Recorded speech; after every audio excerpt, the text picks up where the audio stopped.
the education, Curtis, that is necessary for clients to understand what they're paying for.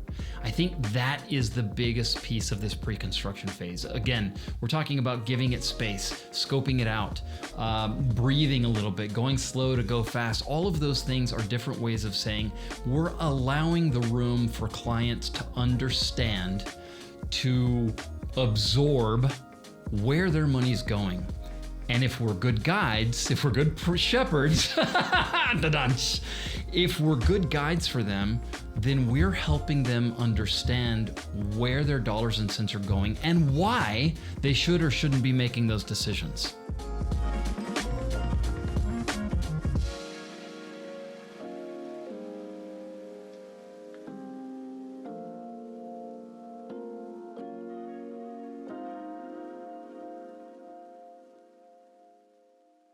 Pre-construction agreements, professional services agreements, design agreements, whatever you want to call them, these are all terms to describe a relationship between the homeowner and the contractor that takes place before a shovel of dirt ever gets turned.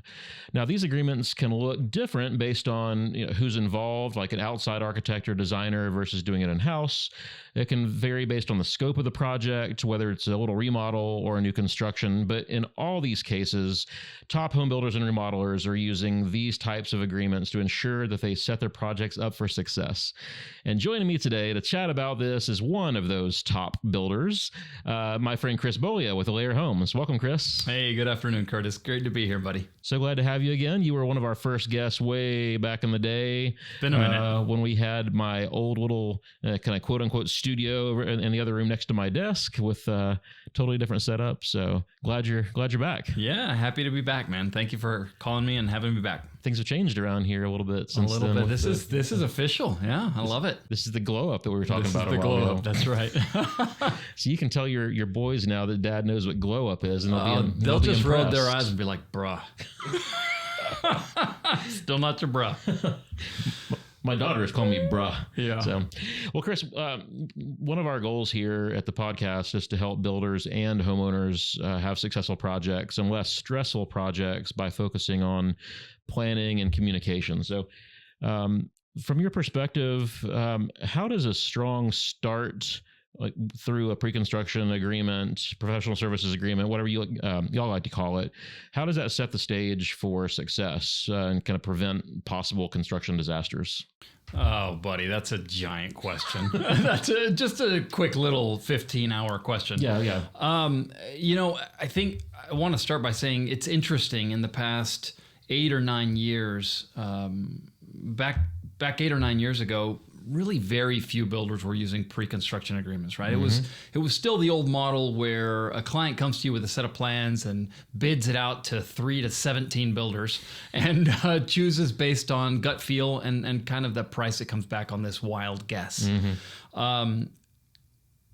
I love the fact that the industry has moved to pre-construction agreements, that the best builders, the best remodelers out there are really leading through education and leading through a mutual discovery of client and industry market expectations. I think that is kind of what sets the stage for success when you're talking about a project and why pre-construction services make such a difference.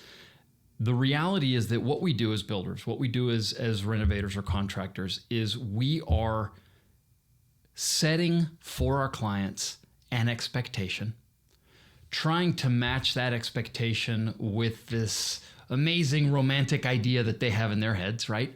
And then trying to execute or meet those expectations on the back end. And that's really where things can get sideways. They can get squirrely. Oftentimes, just because people don't have accurate expectations, one side or the other, builder or the client. Mm-hmm. And so this pre-construction services time, this agreement to design a home or to price a home or to scope a home or any kind of project really allows for space in relationship exploration. It allows for space in expectation setting and education around what the reality is versus the desire or this dream. That's right. Mm-hmm. And building the team is a big part of that too. So, whether the team is kind of already formed somewhat. So if there's like already an architect and designer in place, and then they're bringing you in as a builder to kind of join that team, or if the team's not formed yet, if they're coming to you or I first, and then we're assembling the team, that period's also a time for the consumer, the customer, to get to know the team, as you said, to like see how they work, feel out the relationship, make sure this is something that I want to kind of commit to for the next 10, 12, 18, 24 months. That's how big the project is, right? So for me, building the team is a big part of it, and getting to know the team. Yeah, for sure. Getting to know the team is key. A successful project needs that team. You need a builder. You need the person that's executing on the project, the contractor. You need that design eye and expertise from the market. An architect really creates spaces where everything else lives, where everything else develops and unfolds. And then, of course, the client. The client is really the hub of that experience. Everything that we do as industry professionals, contractors, designers, architects, and trade partners, I want to make sure that we include them in this. Everything that we do revolves around a need or a desire that our client has. They are making our world, quote unquote, go around. And it's our job to help them figure out what the best solution is for them. And so, again, through this pre-construction phase, we get to discover what that is together. Yeah. And I think sometimes, I'm sure that you've seen this too, sometimes it almost feels like, sometimes the design team or the builder is trying to kind of cram it into what they want, right? And so sometimes the client almost becomes forgotten in that process. They're like a participant, or sorry, a viewer versus a participant, right? So like here's the designer and the architect going off and doing their thing, and the builder comes in. He's like, "Ooh, I want that, I want that for my website," and the homeowner's like, "Yeah, but this is my project." Like I've had numerous projects where the homeowner, after all the selections are made and the design's finalized, the customer's like, I don't really want that. I don't know why they picked that. Let's not do that, right? So it's a time for the team should be taking to really listen and be in tune with what the customer wants, so that we're not spinning our wheels doing all this stuff that's really for somebody else, because it's got to be client centric. That's right. I contend that specific scenario where clients are kind of along for the ride is changing little by little, and in large part going away with builders that are really dedicated to this pre-construction phase. Because I think that was a symptom, that being clients being taken for a ride. I think the disorganization or the fitting people into a mold is going away through this alignment of expectations. That used to happen a lot more when, as contractors, our feet were being held to the fire in terms of timeline and budget, with unrealistic expectations of what can be built for that number, right? Mm-hmm. And so then there's this push-pull, there's this animosity and this conflictive relationship between the designers or architects or the contractor and the client, with who's getting what they want and who's frankly losing out. Mm-hmm. Where if we are all exploring together and this team is working on the client's behalf to get them what they want within the realistic, allowable, possible budget for that client, then we're exploring all of those things, very importantly, before we get into construction. Mm-hmm. These are the mistakes that used to happen after you're in construction. Oh, I don't like that tile. Oh, now we're running over budget. Well, it's a little bit too late at that point, right? Yeah. You've already spent the money. You send something back, and now you have restock fees. You're losing time. You're wasting labor. Where if you can design all of this on paper or virtually, it's really not on paper anymore, Yeah. digitally, then our clients get a really good understanding of what they're going to get. They understand the quality that they're paying for. They understand the materials that they're getting. The entire team gets to work towards that solution that is going to work. And so, again, kind of bringing it all back, I think hopefully that's happening less and less in our industry. Certainly that's what we find. Yeah. I think the other big thing for me that a pre-construction period gives us a chance to do is to really get in and flesh out the details of the project and to like fully understand the scope. There's oftentimes a lot more than what's just on the paper that you have to uncover. Always. And so I think that having that period to look for the gotchas that are out there, and look for and ask questions of the team. You know, I think more important than looking at what's on the paper is asking yourself and asking them what's not on the paper that we need to understand. Yeah, that's it. Whether it's from the interior design side or the architectural or engineering side, you know, there's no perfect set of drawings. There's something that's always gets missed or left off or open to interpretation. So it's uncovering all those little things that we need to extract from people's heads before we start. That's right. The kind of the phrase that pops into my mind when you're saying all of that is slow is smooth and smooth is fast, right? And so taking a beat at the very beginning to explore all of these things. The reality is, as builders, we've heard this for years, Curtis. We are masters of all the trades. I'm sorry, that's not true. We're jacks of all and masters of none, right? Exactly the opposite. We know a little bit about a lot of stuff, but we're not masters at every piece. So by leaning on our masters, by leaning on our professional partners, our trade partners, our design partners, the architect partners, and leaving some space to breathe and really discover what the project wants to be, what the client wants it to be, what all of the professionals involved need it to be, and how those specifications dictate that this project comes together, we can, like you said, we can uncover a lot. We can scope a true executable plan so that once we get started as professionals, we can go. We don't have to stop and figure things out along the way and put our clients at more risk of being frustrated, or put our businesses at more risk of just stagnating. Yeah.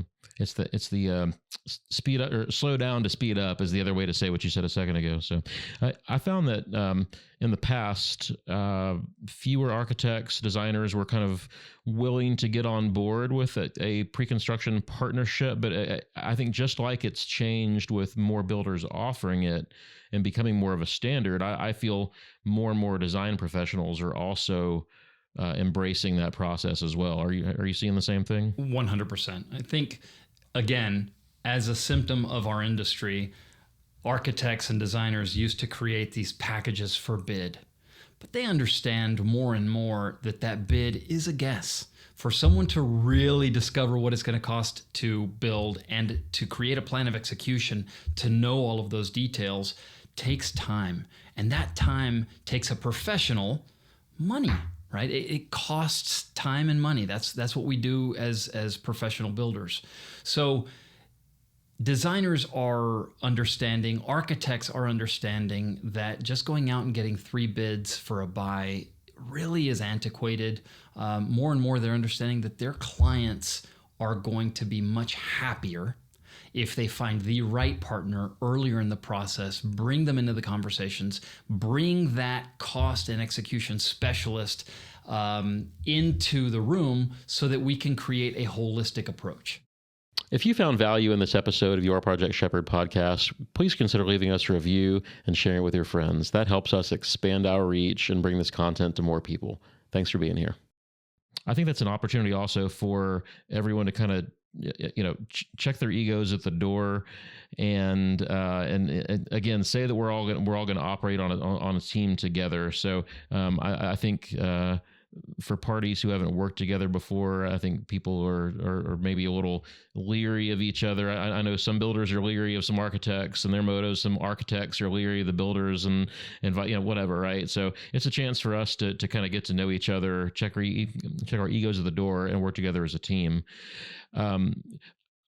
I have found that the architects that we like to work with the most right now, instead of doing the whole go get 3 bids model like they used to do, now they're like, hey, here are 3 contractors that we like. Talk to each of them, get to know their personalities, get to know their systems and their processes, and make a decision based on that. They will help you through the process. Not on the number, right? Right. Maybe you do have some kind of budget conversation with them, like, hey, in general, what do you think this project is going to fall range wise? Or just ask them, hey, my budget is X. Do you think that's realistic? That's right. And then if they say yes, then, then work with them to further develop that. But, I like that model a lot better because I want to meet people too and make sure that we are personality fit with them and make sure that they value the things that we value and that they're a good fit for our systems. That's right. This old model that the industry used to follow, a lot of it was based on fear. A lot of it was based on being cut out of the process, an architect being cut out of the process or the designer.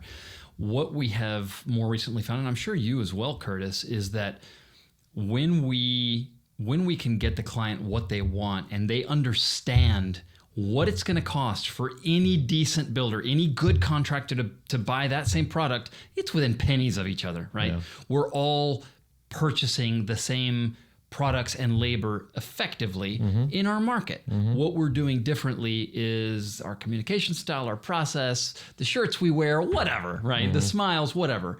But our design professional partners are understanding more and more that through going into planning and discovering what the project is going to be, they're actually more protected. The clients are more protected. You're talking about not really going into looking for a price.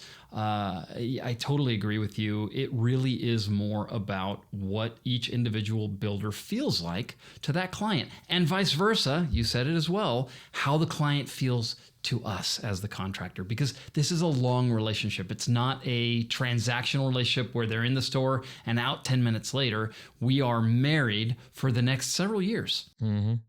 So I've got two great examples of how this went 2 different directions recently. In fact, I'm not sure in our sequence of episodes here, Francis, if this was the last one or not, but one of our recent episodes, we'll say, I talked about how we lost a project because I blame it on myself because I broke my process and how I present things. But so the homeowners hired us through a pre-construction agreement. We got paid, worked up a full scope, full estimate, right? They were talking to 2 other contractors. The 2 other contractors did not do a paid agreement. They just gave them more of a back of the napkin number. Now, they put in some of the effort because I know one of the guys, and you know him too. Sure. It's a small world. And he normally does charge for pre-construction, but on this particular one, I called and talked to him about it. He's like, man, I really wanted that, so I didn't charge him for it. Okay. So anyway, and then the other party, in my opinion, wasn't even qualified to be looking at the project, but that's neither here nor there. So anyway, my price, let's just use round numbers. I came in at $3 million. Our other friend came in at like 2.5, and the unknown guy came in at like 2.3, right? Well, again, mine was fully fleshed out, full scope of work. I broke my process in that I didn't. So I never just email a bid to somebody. I want to sit down, present it, talk through it. Otherwise, you're just a commodity. Right. Exactly. So, in this situation, the design person on the project the customer was out of the country, and I said, "Can we just do a Zoom call?"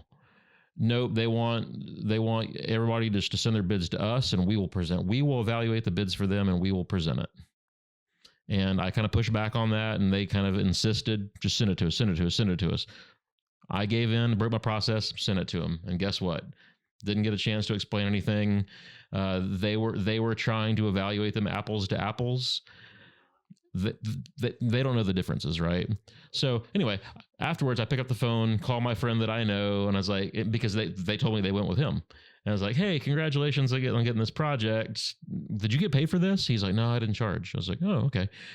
okay, did you include this? No, I didn't include that. Well, did you include that? No, I didn't include that. Right. So if I had had a chance to actually sit down and evaluate these things with the customer, the amounts, instead of being $500,000 apart, should have been pretty much dead on. Right. Opposite end of the spectrum, this past weekend, I met with another client who, same situation though. They paid me for pre-construction. They did not pay two other contractors, but in this time, I got a chance to sit down with them.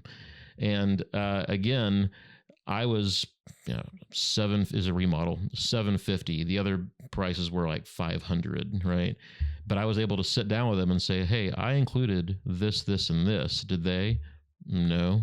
Well, okay, add those things in. Now you're at $750. So we're actually kind of all about the same price. So having the opportunity to actually present the information to somebody made all the difference in the world. But also because they didn't go through the same detailed process, they didn't get hard bids from subs. That's right. They didn't do full takeoffs. They didn't go through and evaluate every product and piece of the project like we did. And so because you got paid for it, yeah, and rightly so. Because I got paid for my X number of hours that I had time for the project. Exactly right. So anyway, I was real mad about the $3 million one, believe me. But I was real happy about this other one where I was able to show somebody, hey, this is not apples to apples. And when you do that, yeah, again, in Houston, if you talk to Crafted or Alair or any of our other friends, we're probably not going to be like this huge delta from each other. And if we are, there's probably something one person's not including, but that should be very apparent if you're getting it fully scoped out, right? But yeah, like it's very unusual for my bid for plumbing fixtures to be $50,000 different from yours. No, it's not unheard of. Yeah. If it's the same plumbing fixtures, it's unheard. It will be within dollars of each other. I mean, even labor. I mean, yeah, there's some variation in electricians and plumbers and HVAC guys, Sure. but it's not going to swing the needle normally if it's apples to apples, $50,000 on something like that, right? That's exactly right. So, I mean, it's like anything, right? You go out and you get competitive bids once in a while. I'm sure from your top trades, your mechanicals, your painters or your carpenters, and there's variation there. Of course, there's variation there, but it's dozens of dollars or a few thousands of dollars, not tens of thousands. Right. And I've had very, very few people that we've done work for that are really sweating a few $1,000s on a $1 million project, very, very rare. Right. So budget is one big expectation that we're trying to manage during that pre-construction process, but there's other components that we also are trying to manage and set expectations for. We just talked about scope and what is and is not included in scope, so that's a big thing. What else do you have that we could kind of manage during that pre-construction other than budget and scope? Well, I mean, budget and scope, certainly that's what makes this whole thing go around. But timeline we find is very, very important, especially like you just mentioned in high-end renovations or remodels when we want the client out of the house, right? The traditional model where you start this project and then you're figuring things out along the way, that just adds time, that adds frustration, that adds questions, that adds mistakes, that adds lead times for materials. Yeah. When you can plan all of that, our clients can stay in the house. They can be comfortable in their home. Well, it's the old home, but still they're comfortable in their home until it's time to go. And then when we go and the clients evacuate the area, then we can just move. We can execute. We can do it efficiently. We can do it effectively. We can do it safely. Yeah. And they can get back into their house and get on with their lives. And it makes a big, big, big difference. So maybe instead of 12 months, it's 9 months if it was planned. It was or 6 well planned, even. Sure. Yeah, that's exactly right. Yeah. Yeah, absolutely. So the timeline is a big one. Additional risk, of course, I think goes along with that. There's higher insurance costs to carry a job site longer. There's higher risk in terms of anything going wrong during construction because it is a construction site. Yep. I think one of the big things to work out is kind of the finish levels, the quality levels that are desired as well, and helping people understand the differences in what you get for various price points, right? So, the difference in a talking about. Yeah, I mean, because that's one of the big sources of conflict, at least that I see on high end projects, is the client has an expectation of this, and the contractor has an expectation of this is what's being provided for that price. And so when the drywall gets finished or when the paint goes on, because the customer doesn't look at the drywall until the paint's on, right? And so the wall's painted and the customer's like, that's not the drywall finish. I wanted a perfectly smooth wall. Well, you paid for a level 3, not a level 5. Or, I wanted, whatever, X material, and you gave me X material. Well, it's because you didn't get on the same page before you started on what the expectation level is for finishes. The reality is that we know everything that goes into these things. We know what goes into drywall. We know what goes into a $18 or $19 a foot paint job versus a $6 a foot paint job or less, right? Yeah. We know what that takes and why there's such a massive cost difference. A client doesn't. And the problem is that when they're getting bids, the contractors are probably with the best intentions, hopefully with the best intentions, making a guess as to what it's going to take to win the job and also make that client happy. And a lot of times those are not the same thing. The education, Curtis, that is necessary for clients to understand what they're paying for. I think that is the biggest piece of this pre-construction phase. Again, we're talking about giving it space, scoping it out, breathing a little bit, going slow to go fast. All of those things are different ways of saying we're allowing the room for clients to understand, to absorb where their money's going. And if we're good guides, if we're good shepherds, if we're good guides for them, then we're helping them understand where their dollars and cents are going and why they should or shouldn't be making those decisions. Mm-hmm. Yep. I wanted to kind of step back a little bit and talk about, trying to find all the little gotchas and things that are not on the plans. We talked about this a little bit a minute ago, but one of the things that unfortunately I've gotten to see a lot of, because for better or for worse, we've kind of turned in like half of our projects are like rescue projects. We'll classify these as like go in there and take it over and finish it type projects. Have you guys done any of that kind of stuff? We have been asked to do a couple that we have done, a few that we've stepped away from. We were asked recently to do one, and it's the client is lovely, amazing client. But there are some complications, we'll say. Yeah. So it's not always super easy to come in and help people out of a jam. Yeah. So kind of the common threads that at least that I've experienced in those types of projects are exactly these things that we're talking about. But one of the big things is, as I mentioned, is just alignment on expectations, but also even earlier than that, even before you get into finishes and things like that, it's trying to find all these gotchas, right? So the plans weren't super detailed. The plans were missing information. And so the builder just plowed ahead and did what he thought was supposed to be done, kind of without checking with the homeowner or the architect, whatever. It's the assumptions. Yeah. And so then when it gets done, the architect comes and walks the job site and he's like, why'd you do that? Or the homeowner walks the job site. Well, why'd you do that? Well, it's just, it's what I thought was supposed to be done. Yeah. So they didn't ask the questions. They didn't work through those gotchas. And so when we step into these situations, I think people are shocked by, because they're ready to get started. They want to get it done. They want to get it finished. And we have to step in and say, okay, we're going to push pause and evaluate. And maybe it's going to take a month, or maybe it's going to take 2 months before we can get this going again. But like, we have to push pause, step back, and evaluate where things are at, but also kind of reset all the expectations at this point. And so there's a lot of questions that go into that. There's a lot of planning. And I've heard on several occasions, like, wow, I wish the first guy had asked these questions. I wish he'd taken his time before they started so that we didn't end up here. That's right. That's exactly right. Well, I mean, we're being called in to fix something for a reason, Yeah. right? So maybe that builder wasn't one of the ones that has the ability or has learned about pre-construction or has the capability or the team to execute it properly. But again, I think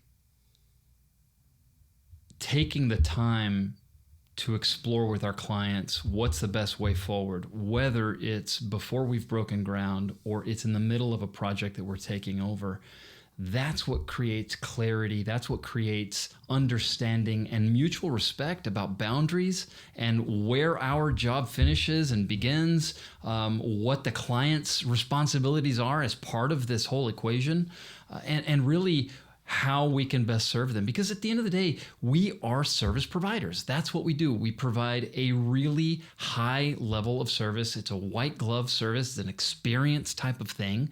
And it's incredibly impactful emotionally and financially. Yep, absolutely. So if a builder is not already doing a pre-construction process, and maybe it seems overwhelming to try to implement that process. I know the first time the concept came to me, and first time I was told, "Hey, like you can get paid for your time planning this stuff. Like, why are you doing this for free?" And that light, that light bulb went off to me, several years ago now. But at first, it's kind of overwhelming because you're like, "Wow, now I've got to like sell twice. I've got to sell them a fee." How do you get over that fear? Like, how do you take that first step if you're used to doing free bids? How do you pitch that to the client? That's a great question. I think the first step is you just got to take it. You just got to try it. What I have talked to several of our friends about is if you're not going to go all the way, if you're not going to commit 100% to doing a full fee or an hourly rate, just step into it with something that gets the client to understand that you're a professional, and just start to get it, most importantly, in the 5.5 inches between your ears. Mm-hmm. That's where it really matters. We have to believe it. We have to understand what we're doing. If the listeners to your podcast are not already National Association of Home Builder members or Texas Association of Home Builder members, become a tab member, become a Home Builder Association member in your area. Use the tab contracts if you don't have your own. They're out there for us to use. They've been vetted. They've been litigated. They will protect you as a business owner. They'll protect the client, as a customer, and they'll make sure that the rules of engagement are followed. And most importantly, that they exist. Because it's when they don't exist and when there isn't clarity in a relationship that all of this weird squishy stuff can come up. I would ask people that say, "Oh, I have to give free bids." How accurate are your bids actually? Number one, you're giving them a guess, so don't pretend that you're giving a lot of value. Stop saying that you're giving a lot of value because it's a guess. And number two, to win the job, would you do it for free? Would you do the job for free? Right. Well, that's an extreme case. Of course, the answer is going to be no. But what we're doing by giving away our professional services is we're creating a misunderstanding with our clients if we win that job about what things are actually going to cost. And we're actually setting the stage for our industry to continue being seen as the bad guy. Yeah. And that's not fair. Yeah. It's not fair to us. It's not fair to our clients. Yeah. I think, I mean, again, it's all head trash, right? Totally. You said it's all right here that you can't do it. Even if you're starting with a small amount, like the first ones that I did, I was like, "Hey, I'm going to charge $2,500, right? Yeah. Something. Or $1,000, whatever it is, but start with something, because it establishes from the get-go that you're a professional, you should be valued, your time is valuable. And so once you maybe do one or two, if that's maybe smaller amount, just build your confidence, just kind of eke it up a little bit until you get to where you're at the level that you should be getting paid for. I've seen different models for it. Some people just do a fixed fee, a flat fee for the whole thing. Some people do hourly. I don't know that there's a wrong way to do it, as long as your time is pretty much being covered for.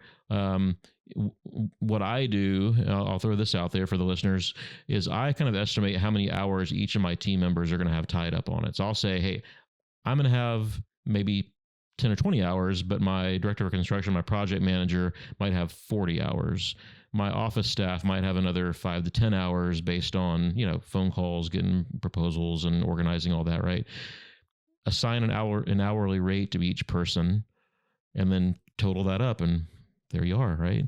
And so, and you can leave it open-ended if you want to. We just kind of cap it at that. And if we, maybe you lose a couple hours here and there, I'm not going to sweat it too much if we get the job. But, some people leave it open-ended, and that's fine too. But anyway, just start small, build your confidence, and work up to where you're really getting your value. That's exactly right. I think at the end of the day, if the market wants us to behave and produce and service them as professionals, they need to understand that we're professional companies, right? And the market more and more is understanding that.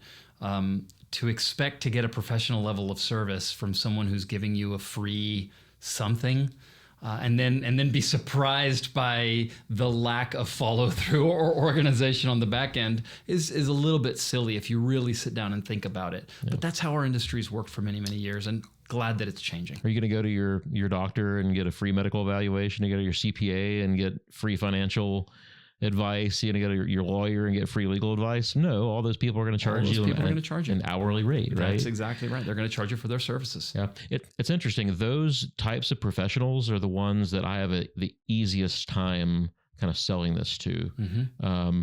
People who charge by the hour understand the value of that, right? That's so right. Engineers or by the service. Yeah. Engineers, attorneys, CPAs, those types of people. When I have this conversation and I tell them, hey, it's going to be X number of hours, this is my hourly rate, they're like, okay, that's fine. Yeah. They get it, right? They get it. That's exactly right. Yeah.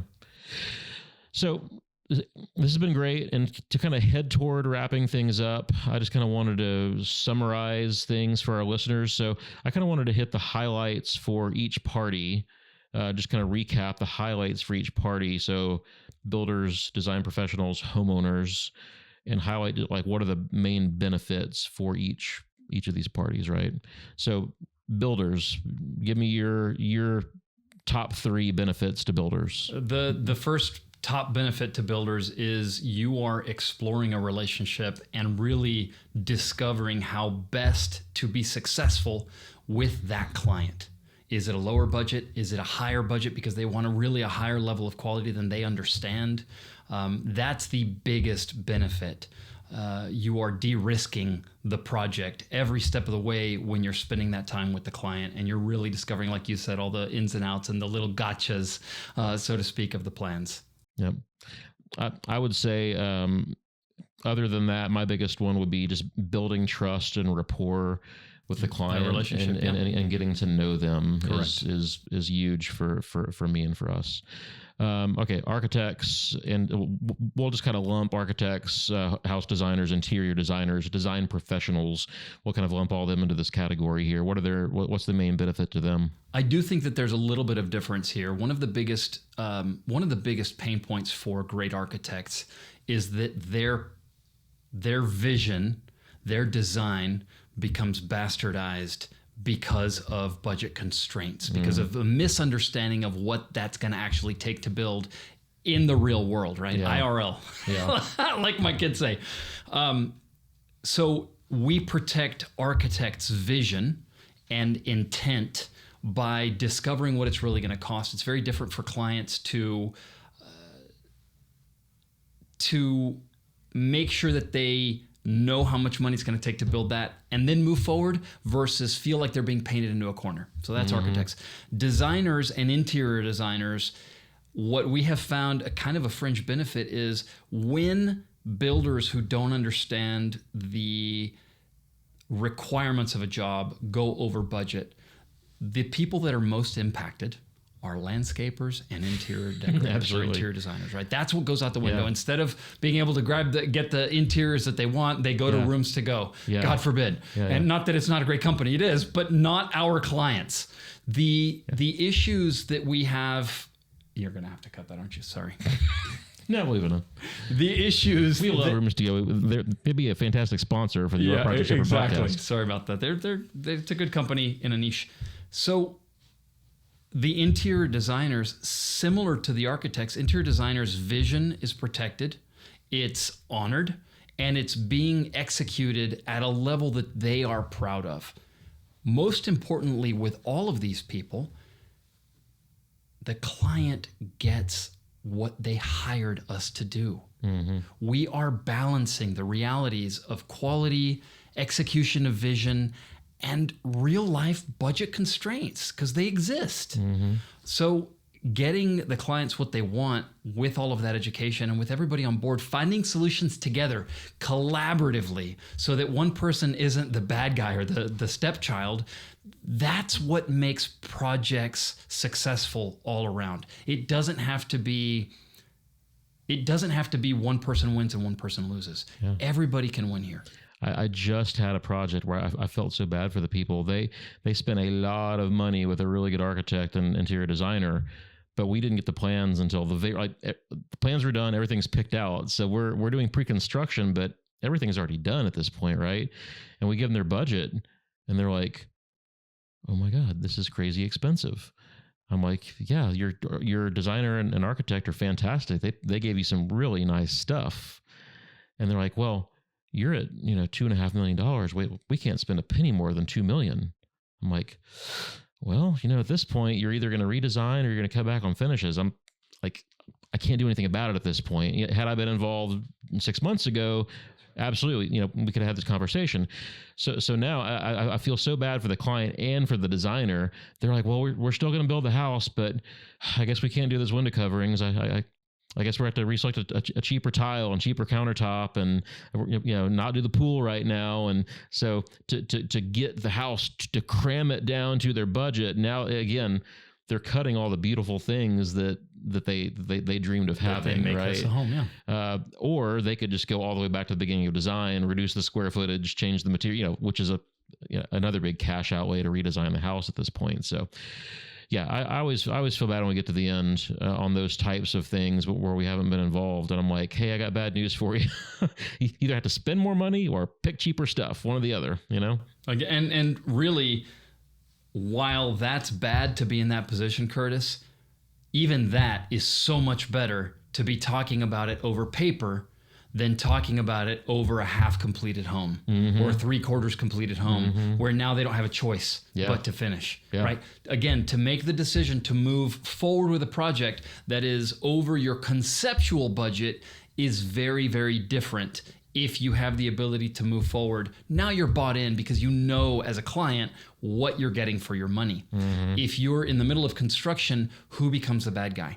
We do. Yeah. The contractor does, not the designer, not the architect, because they have the vision and the expertise and the education to design something that's going to be gorgeous. That is what they do.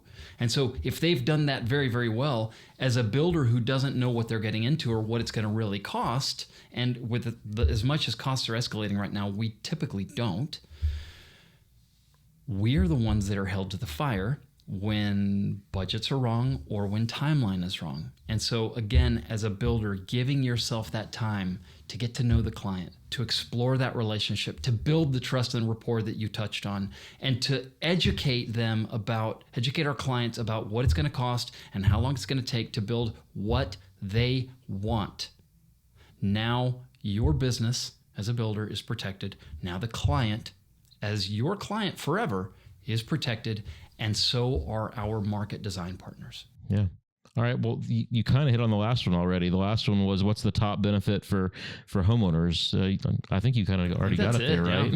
I didn't mean to, but yeah. Yeah, no. I'll read one of the notes that I had because it's a good sentence. I think it transforms the often stressful and overwhelming experience of building a home into a structured, transparent, and collaborative journey. right? It's not about us. It's not about the architect. It's about us collaborating to make their dream come true. That's correct. That's exactly right. Awesome. Thanks, Well, Curtis. thanks, Chris. Thanks for joining me today. It's been great having you. Yeah, it's been a lot of fun. As always, yeah. We'll see you again soon. Hope to have you back. Thanks, man. And thank you to all of you for watching or listening to the Your Project Shepherd podcast. We'll see you next time. Bye.